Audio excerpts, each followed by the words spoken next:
Assalamualaikum warahmatullahi wabarakatuh. Kami dari kelompok 10 dengan beranggotakan Zulfanur Afifah, Wiam Alvita, Ilhas Lutfi, dan Advis Najwa akan mempresentasikan hasil dari diskusi kami dengan tema Model of Teaching.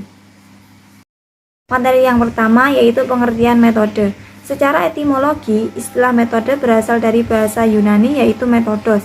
Kata ini terdiri dari dua kata, yaitu meta yang berarti melalui atau melewati, dan hodos yang berarti jalan atau cara. Metode berarti suatu jalan yang dilalui untuk mencapai suatu tujuan. Dalam bahasa Arab, metode disebut juga sebagai thoriqat. Dalam Kamus Besar Bahasa Indonesia, metode adalah cara yang teratur dan terpikir baik-baik untuk mencapai maksud, sehingga dapat dipahami bahwa metode pengajaran berarti suatu cara yang harus dilalui untuk menyajikan bahan pelajaran agar tercapai suatu tujuan pengajaran. Macam-macam model pengajaran. Terdapat beberapa metode pengajaran yang dapat digunakan. Pertama, metode ceramah. Metode yang dilakukan guru dalam menyampaikan materi pembelajaran di dalam kelas secara lisan. Kedua, metode tanya jawab. Suatu cara mengelola pembelajaran dengan menghasilkan pertanyaan-pertanyaan yang mengarahkan siswa memahami materi tersebut. Metode ini memungkinkan terjadinya komunikasi secara langsung antara guru dengan siswa. Ketiga, metode diskusi. Suatu cara mengelola pembelajaran dengan penyajian materi melalui pemecahan masalah. Pada metode diskusi ini terjadi pertukaran informasi dan pendapat untuk memecahkan permasalahan tentang materi yang akan dibahas. Keempat, metode pemberian tugas. Suatu cara penyajian pelajaran melalui guru yang memberikan tugas tertentu kepada siswa dalam waktu yang telah ditentukan dan siswa mempertanggungjawabkan tugas yang dibebankan kepadanya. Metode kerja kelompok.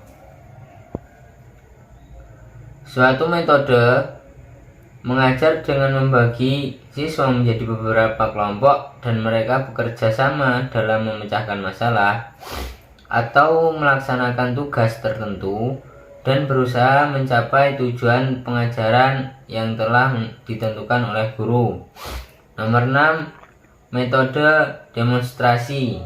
Metode demonstrasi adalah metode yang mempertunjukkan kepada siswa suatu proses, situasi, benda, atau cara kerja suatu produk teknologi yang sedang dipelajari.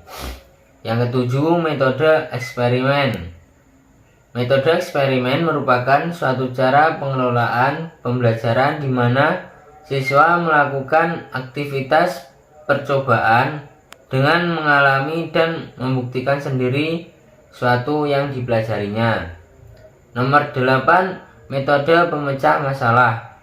Merupakan metode pembelajaran yang telah dilakukan dengan memberikan suatu permasalahan yang kemudian dicari penyelesaiannya dengan dimulai dari mencari data sampai pada kesimpulan.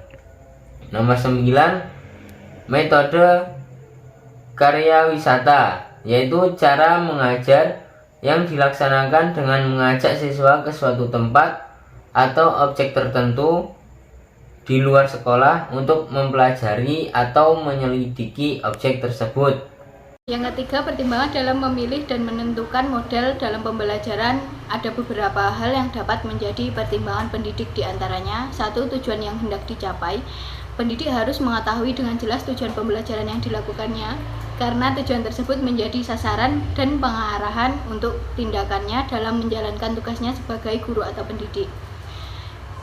Yang kedua, kondisi dan karakteristik peserta didik. Guru haruslah bisa untuk mempertimbangkan dan memperhatikan kondisi dan karakteristik peserta didik untuk menentukan metode dalam pembelajarannya nanti. Yang ketiga, sifat materi pembelajaran. Guru dapat menentukan metode manakah yang sesuai dengan materi yang hendak disampaikan. Contoh seperti materi yang berupa fakta-fakta dan informasi dapat disampaikan dengan metode ceramah. Yang keempat, ketersediaan fasilitas dan media. Dengan adanya fasilitas dan media yang mendukung, tentunya memudahkan dan melaksanakan pembelajaran dengan metode yang diinginkan. Akan tetapi, jika kurangnya fasilitas dan media dalam pembelajaran tentunya menjadi penghambat dalam pembelajaran. Yang terakhir, partisipasi peserta didik. Yang dimaksud merupakan keterlibatan aktif peserta didik dalam proses pembelajaran.